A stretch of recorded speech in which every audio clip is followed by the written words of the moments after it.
Hey everyone, it's Joy here for Honeybee Stamps, and today I created a card where I stitched these darling little candles. Okay, so let's start with our background first. I am using these scalloped A2 card frames and die cutting from a piece of black cardstock. I'm going to keep both pieces, but the inside piece, we're going to do some 3D embossing with the 3D embossing folder.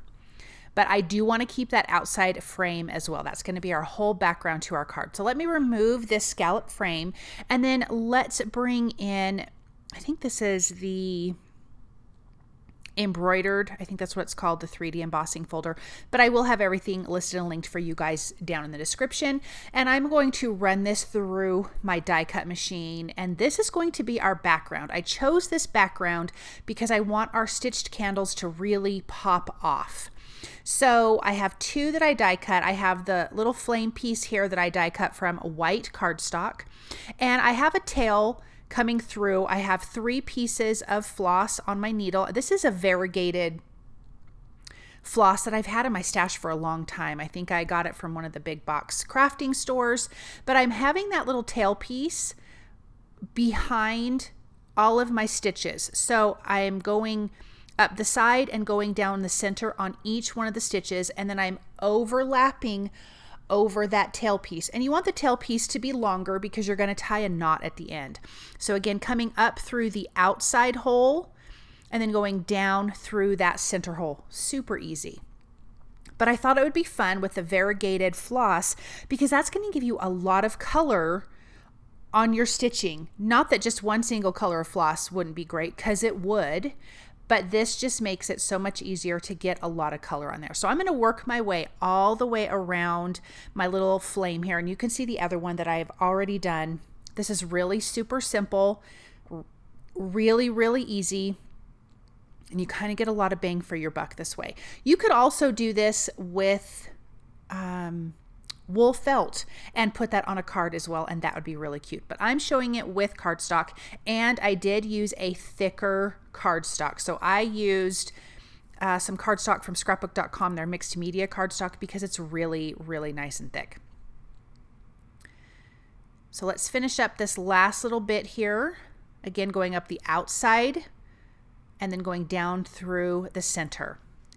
And then now that that's done, I'm just going to tie this in a little double knot on the back and trim the excess off. Now for the candles, I am using a different color. Each candle has a different color of variegated thread. And I'm going to go at an angle. We're going to kind of do this like cross hatch design.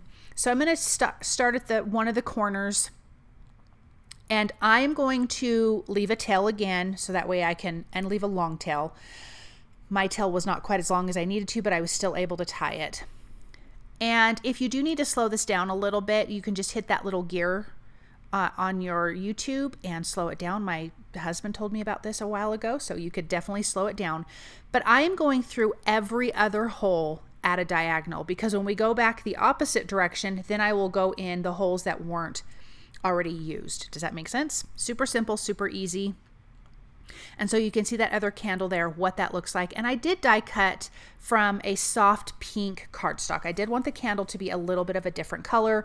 The flame, you could do a really soft yellow. I just didn't have a soft enough yellow for what I was going for, so I just did that in white. So now I'm going to go back through, starting at the top opposite corner, going in the opposite direction and going in every other hole that was not already used, going the other way. So really super simple. If you did not want to do this, you could just stitch around the edges in like kind of like a running stitch type way. But I thought it'd be fun to add this extra something. So this is a perfect card for a stitchy friend, a crafty friend. I just think it's so cute, so easy. And you can see how well this is going. And then I will just tie a knot on the back. And you can see I barely had any left. I should have made my floss a little bit longer. So again, 3 strands of floss for all of the stitching on the candles. So let me just get this tied and then trim your excess off. We're going to add some foam adhesive behind these. because they're not going to lay flat if you just try to glue it flat to your cardstock. So you need a little bit of lift to hide the fact that you have all of that floss behind your little images. Then from the In Stitches buttons, the candles are from the In Stitches candle. I'm taking the 6 strands of floss and just putting a little stitch in our little heart button. I have 2 of them from white cardstock. I did like the pop of white against the thread because these will be on the candlestick themselves. So I'm just going to go through, tie a knot, and I will do that for the second one. Now, because this is variegated thread, I just kind of picked the color I wanted to see through those cute little buttonholes. So up and through, again, this is from the In Stitches buttons die set. How cute is this? And then I'm going to tie that knot and trim the excess off. I'm going to be using 1mm foam adhesive behind these guys, so it just has a little bit of a lift. Let's put our background together. I have my A2 size card base, which is 4 1/4 by 5 1/2. There's that outside frame that I said we were going to keep, so I'm going to put that in place, and then 1mm foam adhesive in the center for our centerpiece that we die cut and embossed. This is going to give us an interesting background. Even though it's all black, when you're looking at it in person, you can see all of the detail. It's awesome that the outside frame is just normal, and then you have that fun embossing. Here's that 1mm foam adhesive, and I'm putting it on either side of like my knots, if that makes sense, because my knots will make it stand up even more. So foam adhesive on the sides of those. I'm also going to do the same thing for the buttons, but let's get our candles centered here. I'm going to have my sentiment at the top, so I'm going to move these candles down just a little bit. Removing that release paper and just using my reverse tweezers to put those in place. Look at how cute those are. And then let's put our flames there. I love the flames. I think they're darling. And then let's do our sentiment. Oh, nope, let me put on the hearts first. I'm so sorry. Again, a little bit of foam adhesive, 1mm, so very low profile, but when you're all done, you do have a decent amount of dimension. Put those in place. And isn't it pretty against that black cardstock? Like, you really notice it.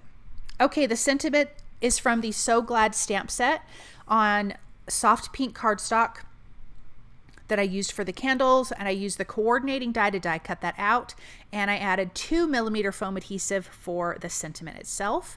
And then I'm using some of these little pink and white clay hearts from Honeybee Stamps to place around my card. I just thought adding a few of those would be fun. I've got some pink ones on the buttons, white ones on the black cardstock, and then another little pink one up by that flame. Let's take a look at this up close. Look at all that dimension on the background, and of course the stitching is so fun and so easy, but what a sweet card to give to a stitchy friend. Thank you guys so much for stopping by and watching. I hope you feel inspired by this project, and I hope you guys have a really amazing day.